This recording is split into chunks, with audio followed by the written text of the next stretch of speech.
Happy Memorial Day, everybody.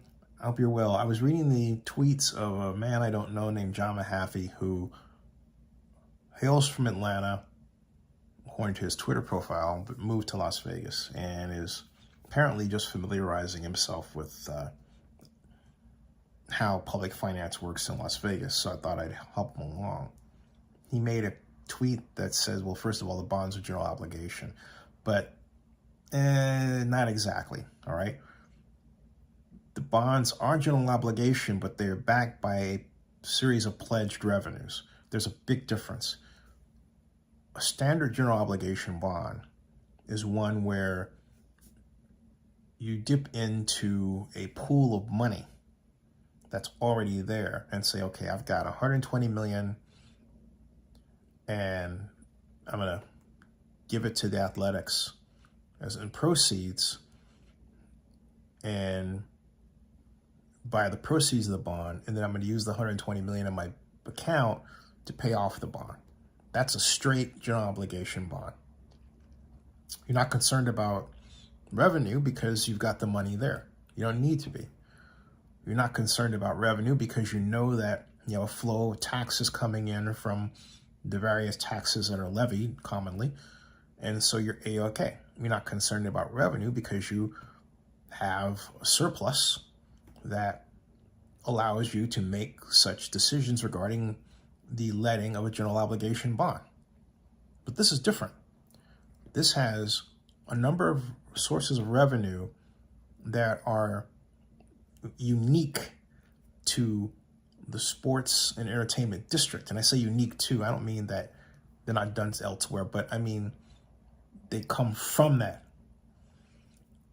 And the law, SB 509, clearly states that these monies, sales tax revenue, taxes on possessory interest taxes, basically on personal property,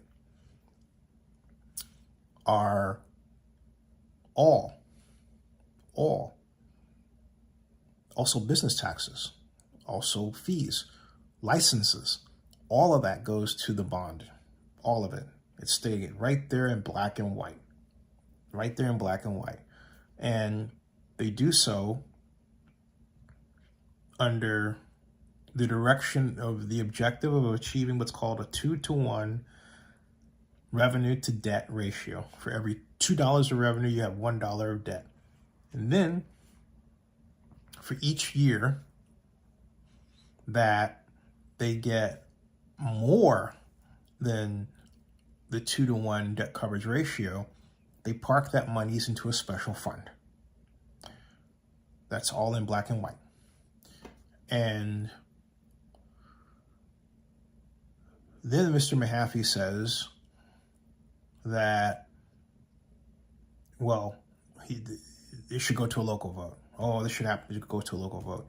And that's where I have to ask him if he has ever heard of Dillon's rule.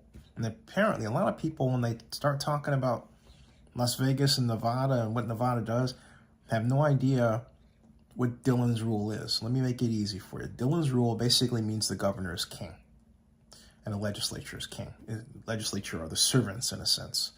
But I'm being jocular, but not entirely wrong.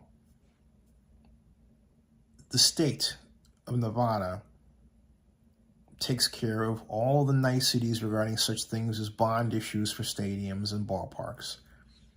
It leaves local government to the basics, police and fire, and that's pretty much it, okay? That's the way that it's written. So in that, there is no local vote, all right? See, the people who evaluate these things come from, like John Mehaffey comes from a home rule state. That's Georgia. Georgia's home rule.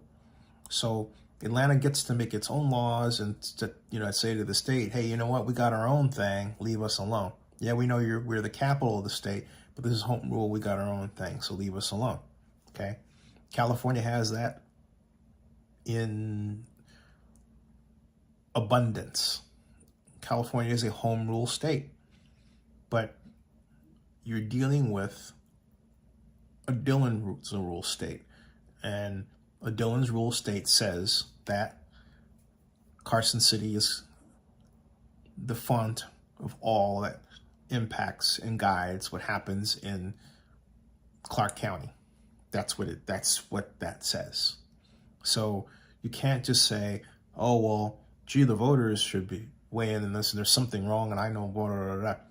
When you say that, you clearly have communicated you do not know what Dillon's rule is and how it impacts these operations. And I'm finding that there are a lot of people in Oakland or who are Oakland A's fans who obviously were not paying attention to the whole Raiders matter, because they would have known about Dillon's rule by now. They would have realized that Las Vegas draws 40 million visitors a year versus 3 million in Oakland, and other points of information that they should have in their head but clearly don't, because they didn't look at it, and now they're faced to deal with these facts because the A's are working to move to Las Vegas because the city of Oakland didn't do its job in implementing the process to get Howard Terminal financed and approved.